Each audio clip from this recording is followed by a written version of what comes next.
मधुमती का जन्म महाराष्ट्र के पास एक सुदूर गांव में हुआ था। उन्होंने 1957 में एक मराठी फिल्म में एक नर्तकी के रूप में अपनी शुरुआत की। मधुमती की शादी कम उम्र में मनोहर दीपक से हो गई।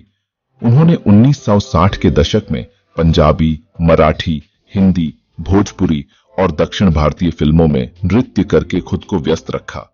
उनकी नृत्य क्षमताओं और लुक के मामले में उनकी तुलना अक्सर महान नर्तकी हेलन से की जाती थी। मधुमती को बचपन से ही डांस का शौक था और इसी के चलते पढ़ाई लिखाई में उनका मन नहीं लगता था, लेकिन उन्होंने 10वीं तक अपनी पढ़ाई पूरी की। इसके साथ साथ वो डांस भी सीखती रहीं। वो भारतनाट्यम, कथक, मणिपुरी और कथकली के अलावा फिल्मी डांस भी करती थीं। स्कूल में पढ़ते हुए ही मधुमती ने स्टेज डांस करना शुरू कर दिया और इसके बाद उन्हें फिल्मों में ऑफर मिलने लगे। मधुमती फिल्मों में करियर नहीं बनाना चाहती थी, लेकिन फिर भी उन्होंने एक मराठी फिल्म का ऑफर स्वीकार कर लिया। मधुमती के पिता ने उन्हें फिल्मों में यह कहकर काम करने की इजाजत दी कि वो केवल डांस से जुड़े ऑफर को ही स्वीकार करेंगी और एक्टिंग के ऑफर से दूर रहेंगी।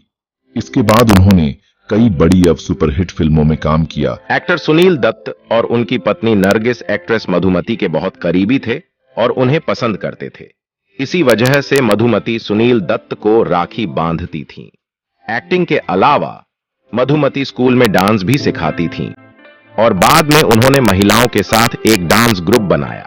वहीं दूसरी तरफ मनोहर दीपक भी जाना पहचाना नाम बन गए थे और उन्होंने मधुमती को अपने साथ काम करने के लिए कहा।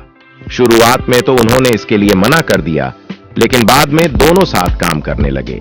मनोहर दीपक उम्र में मधुमती से बहुत बड़े थे और शादीशुदा व 4 बच्चों के पिता थे। उनकी पत्नी को दिल की बीमारी थी, जिसके चलते उनका निधन हो गया। मधुमती की मां दीपक को पसंद तो करती थीं, लेकिन उनसे अपनी बेटी की शादी करवाने के लिए तैयार नहीं थीं।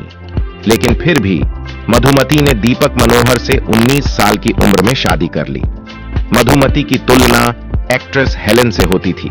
इस बारे में मधुमती ने कहा था, हम दोनों दोस्त थे, लेकिन हेलन जी सीनियर थीं। हाँ, फिल्म वालों को हम दोनों के लुक्स एक जैसे लगते थे और कुछ लोग हमेशा हमारी तुलना करते रहते थे, लेकिन हम कभी इससे परेशान नहीं हुए। मैंने हेलन जी के साथ कुछ गानों में काम भी किया, जिसमें फिल्म ये रात फिर ना आएगी का गाना हुजूर ए आला शामिल है। बहुत साल तक मधुमती और मनोहर दीपक ने हिंदी और पंजाबी फिल्मों में काम किया। मधुमती की आखिरी फिल्म का नाम है अमर अकबर एंथनी। इसके बाद उन्होंने फिल्मों में काम करना बंद कर दिया और अपना डांस स्कूल शुरू कर दिया। उनके डांस स्कूल में कई नामी बॉलीवुड एक्टर्स ने उनसे डांस सीखा, जिसमें अक्षय कुमार, गोविंदा, तबू और अमृता सिंह का नाम शामिल है। डांस के साथ साथ उन्होंने अपना एक्टिंग स्कूल भी शुरू कर लिया। अपने पति के निधन के बाद वह अब मुंबई में मधुमती नृत्य अकादमी चलाकर अपना व्यवसाय चला रही हैं। उम्मीद है ये वीडियो आपको बहुत पसंद आया होगा।